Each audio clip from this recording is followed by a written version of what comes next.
പട്ടികജാതി പട്ടികവർഗ സംസ്ഥാനതല സംഗമം നാളെ പാലക്കാട് നടക്കും. മലമ്പുഴയിൽ നടക്കുന്ന പരിപാടി മുഖ്യമന്ത്രി പിണറായി വിജയൻ ഉദ്ഘാടനം ചെയ്യും.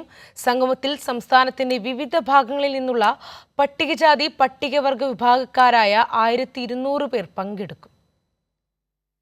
രണ്ടാം പിണറായി വിജയൻ സർക്കാരിന്റെ 4ാം വാർഷികാഘോഷത്തിന്റെ ഭാഗമായാണ് പട്ടികജാതി പട്ടികവർഗ സംസ്ഥാനതല സംഗമം പാലക്കാട് നടക്കുന്നത്. എല്ലാ ജില്ലകളിൽ നിന്നുള്ള തദ്ദേശീയ വിഭാഗത്തിലുള്ള ജനങ്ങളെ ഉൾക്കൊള്ളിച്ച് അവരുടെ അഭിപ്രായങ്ങൾ മുഖ്യമന്ത്രിയോട് നേരിട്ട് അവതരിപ്പിക്കാനുള്ള അവസരം നൽകുകയാണ് സംഗമത്തിന്റെ ലക്ഷ്യം. സംഗമത്തിൽ 1200 പേർ പങ്കെടുക്കും. നാളെ രാവിലെ 8:30 രജിസ്ട്രേഷൻ ആരംഭിച്ച് 10 സംഗമം തുടങ്ങും.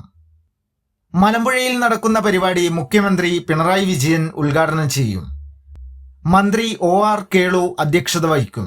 മന്ത്രിമാരായ MP രാജേഷ്, K കൃഷ്ണൻകുട്ടി എന്നിവർ മുഖ്യാതിഥികളാവും. MP മാർ, MLA മാർ, ഉദ്യോഗസ്ഥർ എന്നിവർ പങ്കെടുക്കും. കൈരളി ന്യൂസ്, പാലക്കാട്.